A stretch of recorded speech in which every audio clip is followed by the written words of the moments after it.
perdeu uma eleição, e não foi só uma que ele perdeu.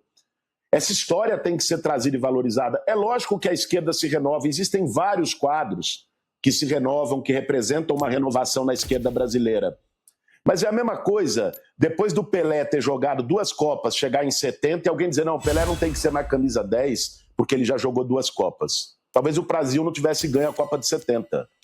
Né? Ou seja, o Lula é uma força política e o lulismo consegue chegar num setor da sociedade que a esquerda em si, sozinha, não chega. Sim, né? mas... O lulismo é um fenômeno popular. Mas quem é o sucessor do Lula? Quem são os nomes que o senhor vê como, digamos, possíveis detentores desse legado? Exato.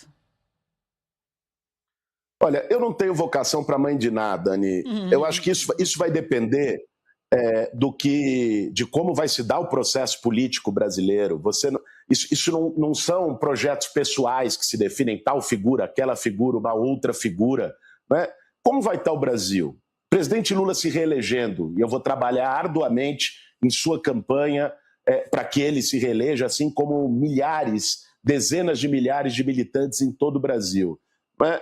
Nós vamos construir um projeto para o 4º mandato do presidente Lula. Como isso vai ser construído com o povo brasileiro? Para que caminho vai esse projeto?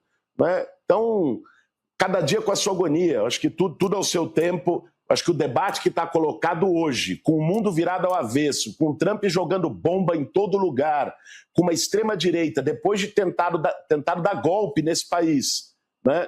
Com a sua principal liderança presa, justamente na Papuda, né? Disputando uma eleição pau a pau, acirrada.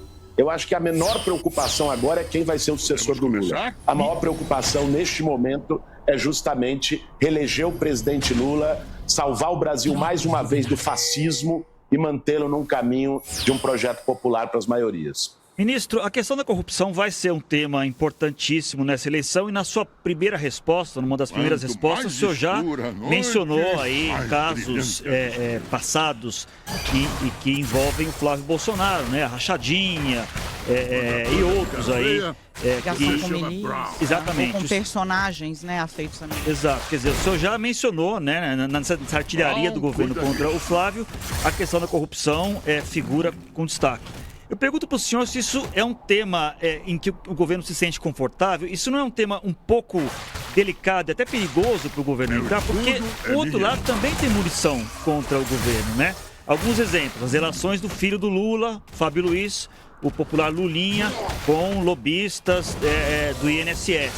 A própria questão do caso Master, que atinge muito a oposição, mas também atinge bastante o governo. Isso para não falar de questões mais antigas, aí, como Mensalão, Petrolão e outros. É uma decisão sábia, do ponto de vista estratégico mesmo, ir para cima do Flávio, mencionar esse tema da corrupção de maneira tão destacada? Olha, Zanini, esse é um tema que está sendo debatido hoje no Brasil porque nós temos um governo que não passa pano.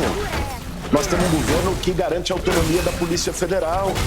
Nós temos um governo que bota uma CGU para investigar. Quem é que descobriu o escândalo do INSS? Ele foi investigado a partir da Controladoria Geral da União, comandada pelo Vinícius de Carvalho, ministro, indicado pelo presidente Lula, cargo de confiança do presidente Lula. O esquema do INSS estava lá com o Onyx Lorenzoni e não aconteceu nada. Qual é a lógica do bolsonarismo? Quando não tem investigação, não existe corrupção, né? Então, o cidadão pode ser o cara mais sujo que pau de galinheiro, um corrupto de matar. Se ninguém investiga ele sai andando na praça pública como se fosse o 8º achado da moralidade mundial, o arauto da moralidade. Esse é o fato. O governo do Bolsonaro jogava para baixo do tapete. Foi assim no INSS e não investigou. O Lula mandou investigar e nós só sabemos que existiu uma fraude, um escândalo no INSS, porque o Lula determinou a investigação, deu autonomia para a CGU e para a Polícia Federal. Essa é uma baita diferença. Né? O filho do Lula apareceu dentro da investigação. Beleza, o que o presidente disse? Que seja investigado e se dever algo que seja punido. Quando o filhinho do Bolsonaro, que é o seu Flávio, apareceu na investigação lá atrás, ele mandou trocar chefe da Polícia Federal e ministro. Aí está uma grande diferença. Aí nós podemos colocar na balança e fazer o debate, né? Sem falsa equiparação. Vamos pegar o Master. O Master, a denúncia chegou do seu Campos Neto, que se reuniu 24 vezes com o Vorcaro na sede do Banco Central. Foi ele que liquidou o Master? Foi ele que mandou investigar os CDBs com rentabilidade de 170% do Master? Não. Quem fez isso foi o Galípolo e a Receita Federal no governo do presidente Lula, sem proteger a ninguém. Cuida disso. Essa é a diferença. Quem pariu o Matheus que o balance. Esse é um escândalo que surgiu de dentro do Banco Central, com o seu Campos Neto acobertando essas fraudes. Esse é um escândalo que surgiu, o seu Francisco Maximiano, né, o esquema todo da Precisa. Aliás, recomendo, né, que vejam lá o Foro de Teresina, extremamente didático sobre isso. Né? Esse é um escândalo que está ligado ao seu Cláudio Castro, que pegou R$1 bilhão dos velhinhos do Rio de Janeiro, do fundo de aposentadoria, e botou no Master. Quem indicou o presidente da Rio Previdência foi o seu Flávio Bolsonaro. O cara do dinheiro voando pela janela lá, do dinheiro voador. Esse é o escândalo do seu Ibanez, que quis salvar um Master com o BRB. O mesmo Ibanez que foi comparsa no 8 de janeiro e por isso foi afastado do governo do Distrito Federal. Tudo que o senhor está falando, ministro, é verdade. Realmente essas informações foram divulgadas, mas o senhor não cita, por exemplo, Guido Mantega, que era consultor do Banco Master, Ricardo Lewandowski, Guido Mantega, que foi talvez a maior referência econômica do PT durante décadas e que leva o Vorcaro para dentro do Palácio do Planalto. Leva para dentro do Palácio do Planalto. Ricardo Lewandowski, que até outro dia era ministro da Justiça, também trabalhou no Master. As relações do Master com o PT da Bahia, por exemplo, muito fortes. Por isso eu retomo minha pergunta. É claro que é um escândalo que atinge muito a oposição, mas atinge muito o governo também. O governo se sente confortável em falar sobre esse assunto?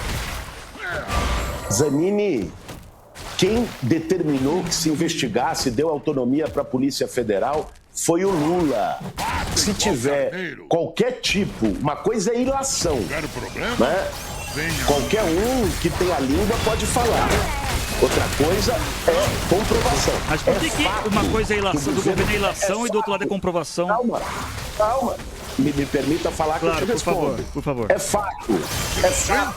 Isso não é uma ilação, é um fato que a Rio Previdência, sob o comando do Cláudio Castro, botou R$1 bilhão no negócio do Vorcaro. Isso é crime? Bom, se tiver contrapartida, é crime. Se não, é no mínimo imprudência com dinheiro público dos aposentados. Prestar consultoria é crime? Até onde eu sei, não. Se isso evoluir na investigação para um crime, que seja punido. Simples assim. Isso vale para quem quer que seja, de qualquer campo político, para ministro do Supremo Tribunal Federal, para quem quer que seja. É assim que tem que ser. Agora, querer jogar o caso do Master no colo do governo Lula é de uma irresponsabilidade com os fatos, é de um descompromisso com os fatos admirável. Olha as pessoas que estão ligadas, olha as pessoas que estão atuando para poder impedir que a investigação siga adiante. É Ciro Nogueira, é Rueda, né? Os governadores que estão envolvidos. Então, quem pariu o Matheus que o balance.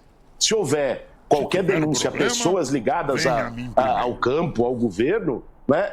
Se tiver fundamento, se tiver substância, se investigue e leve adiante. Agora só tem que tomar muito cuidado com ilação, né? Como ocorre com frequência, como nós já vimos acontecer, e aí se coloca tudo no mesmo balaio. Ministro. Ainda mais em tempos de salve-se quem puder.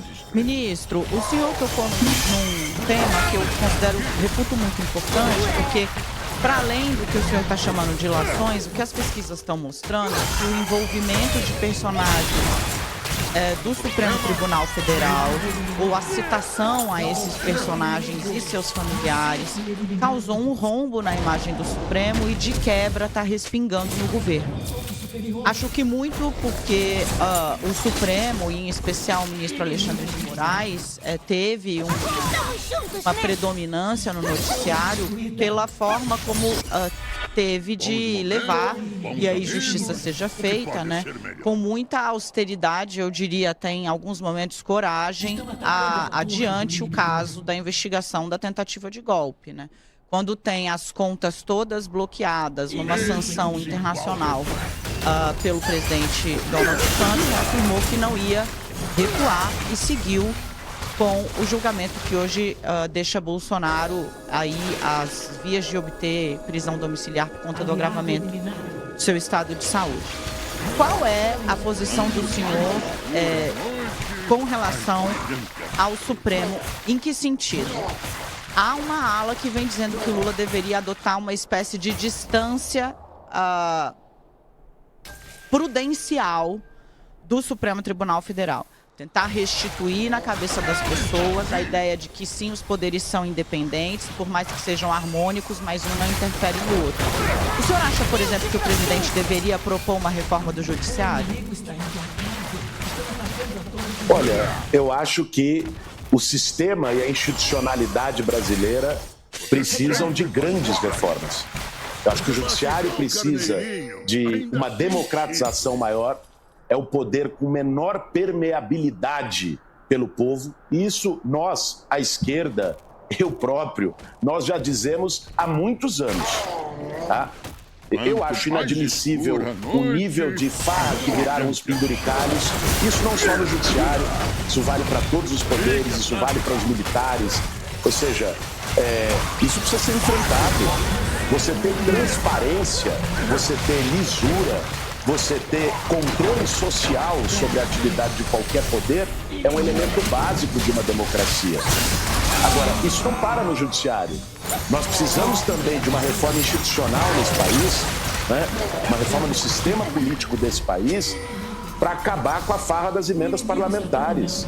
É uma esculhambação o que a gente tem vivido. Uma apropriação de uma prerrogativa, de algo que cabe ao executivo, de planejar o orçamento do país, de executar o orçamento do país para interesses menores e clientelistas, né?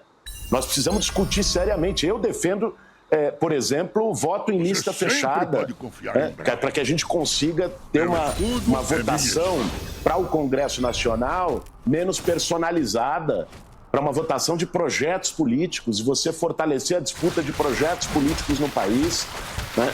Nós temos um monte de coisa para repensar, para aprofundar a democracia no país. O sentimento de antipolítica, que é tão forte na sociedade já há muito tempo, em parte ele responde a isso. Em parte é porque nós temos um sistema político disfuncional, um sistema político que não expressa diretamente aquilo que é a vontade da sociedade, com canais fechados, com canais impermeáveis. Eu concordo integralmente. Nós precisamos de reformas sistêmicas e institucionais. Quando o senhor fala sobre reformas do judiciário, de maneira concreta, o que o senhor propõe? O senhor tem algum modelo, por exemplo? Fala-se muito em mandato para ministro do Supremo, aí 10, 12 anos. Mudança na maneira como os ministros são escolhidos. O tal do manual de conduta, né, que o ministro Fachin tem tentado colocar. O que o senhor defende de maneira concreta em termos de mudança para democratizar o judiciário, como o senhor fala? Amigos, o que pode ser melhor? Zanini, eu acho que a lógica deve ser uma lógica de ampliar o controle social sobre o judiciário, né? O CNJ, por exemplo, poderia desempenhar de uma maneira mais efetiva, com mais poderes, essa função. Você tem elementos que são de credibilidade também do próprio Poder Judiciário, que tem a ver, por exemplo, com o tema que o ministro Flávio Dino pegou, que foi um tema de debate no Brasil nas últimas semanas, que é acabar com essa excrescência de que a punição de um juiz, de um desembargador, de um ministro, que seja pego vendendo sentença, por exemplo, seja aposentadoria compulsória com salário integral. Isso é inaceitável, a sociedade não aceita isso, né? Assim como não aceita o que virou os penduricalhos. Uma coisa é um juiz que vai viajar para uma outra comarca, receber um auxílio moradia, uma diária de viagem, isso é normal no poder público. Outra coisa é um penduricalho que vai vir, às vezes, salário de 300, 400 mil por mês, né? Levando um ônus tremendo. Eu não vou aqui pela posição em que estou como ministro do presidente Lula, me comprometer com posições a respeito de mandatos e tudo mais. Tenho minhas posições pessoais, já expressei ela inúmeras vezes, mas como ministro do presidente, falando aqui do Palácio do Planalto, não vou expressá-las aqui para que não sejam entendidas como posições de governo, que não são. Quero seguir falando então um pouco sobre plataformas, né, para esse 2026. O senhor já disputou muitas eleições difíceis, Lula fez uma opção por trabalhar o nome de Fernando Haddad aqui no estado de São Paulo para governador. Tebet já anunciou que a pedido dele e do vice-presidente Geraldo Alckmin vai ser candidato ao Senado. Quero entender se o senhor mantém a disposição de não participar na urna esse ano, se está repensando. E, bom, muito tem se falado sobre uma eventual troca do PSOL pelo PT. Em que pé está essa discussão? Não adianta escolher só um pedaço da pergunta para responder, hein? Essa gravata vermelha aí tá bem sugestiva. Eu tô achando também. Tá muito vermelho PT essa gravata aí. Você sabe que eu, oriundo do movimento social, do movimento dos trabalhadores sem teto, o vermelho sempre teve na minha vestimenta, Zanini. Mas deixa eu dizer para vocês, primeiro, sobre a eleição desse ano, tem uma decisão tomada de não participar. Ela foi tomada em diálogo com o presidente Lula, em diálogo com o meu grupo político. Quando o presidente Lula me chamou para ser ministro, nós ponderamos isso, porque isso já foi em outubro do ano passado. Tinha chegado a fazer conversas para que eu fosse candidato a senador em São Paulo. Mas fizemos essa ponderação, porque entrando em outubro aqui no Ministério, na Secretaria-Geral da Presidência, eu teria que sair agora, na semana que vem, até o dia 4 de abril. Não daria para ter feito um trabalho com começo, meio e fim. Nós conseguimos fazer várias coisas nesses 4 meses aqui no Ministério, mas tem muito trabalho para se fazer. Então, dialoguei isso com o presidente Lula e o entendimento que a gente chegou é que o melhor caminho era vir aqui para o governo, cumprir a missão que estou cumprindo aqui na Secretaria-Geral da Presidência, atuar na coordenação de campanha do presidente para contribuir com a sua reeleição, que eu acho que é o grande tema do Brasil, e nesse ano não está na urna. Até porque, olha, você falou de campanhas. Ô Dani, eu fui candidato em 2018 a presidente. A 2020, a prefeito de São Paulo, fui para o segundo turno. 2022, a deputado federal, fui eleito. Em 2024, a prefeito de São Paulo, fui para o segundo. Ou seja, as últimas 4 eleições do país, bianualmente, eu participei. Então, também está em tempo de não necessariamente estar na urna a qualquer momento. É lógico que, se você pensar a política como um projeto pessoal, essa pode não ser vista como uma boa escolha, porque na política não tem lugar vazio, né? Você deixa de participar de uma eleição, os seus votos também nem todos ficam, vão para outras pessoas. Isso é parte do jogo. Mas eu sempre pensei, entendo política como um projeto coletivo, como uma missão para realizar a transformação, uma visão de mundo que eu acredito e que quem está comigo acredita. Então, nesse momento, essa visão conflui para a prioridade de reeleição. De partido, não vou deixar de responder, não, viu? Você já ia provocar, né, Dani? Eu ia. Dizendo, não vai só escolher uma parte da pergunta. Eu ia. Mas eu te conheço. Eu vou responder aqui sem nenhum problema. Veja, eu fiz a defesa junto com companheiros que compõem o grupo Movimento por uma Revolução Solidária, que é o nosso grupo político que está no PSOL. Sou eu, a Erika Hilton, a deputada professora Luciene, o deputado federal também pastor Henrique Vieira, a deputada estadual Renata Souza, a deputada Ediane Maria, nesse caso a deputada federal e hoje ministra Sônia Guajajara, vários deputados estaduais também, a Bela em Minas Gerais, o Yuri no Rio de Janeiro, a Dani Monteiro no Rio de Janeiro, o Carlos Gianazzi em São Paulo, vários vereadores, é um grupo político, inclusive dos principais campeões de voto do PSOL. Nós defendemos que o PSOL aceitasse o convite feito pelo presidente do PT, o Edinho Silva, para compor uma federação de esquerda. E o que nos levou a defender isso foi o entendimento de que no momento que nós estamos vivendo, com a gravidade do cenário internacional, geopolítico, o Trump adotando uma postura norte-americana de aposta no imperialismo de dominação, achando que é dono do mundo, vai na Venezuela, sequestra um presidente, vai no Irã, mata um presidente, quer petróleo, aqui quer os nossos minerais críticos, quer terras raras, num momento como esse, de uma estratégia neocolonial dos Estados Unidos, no momento em que na política interna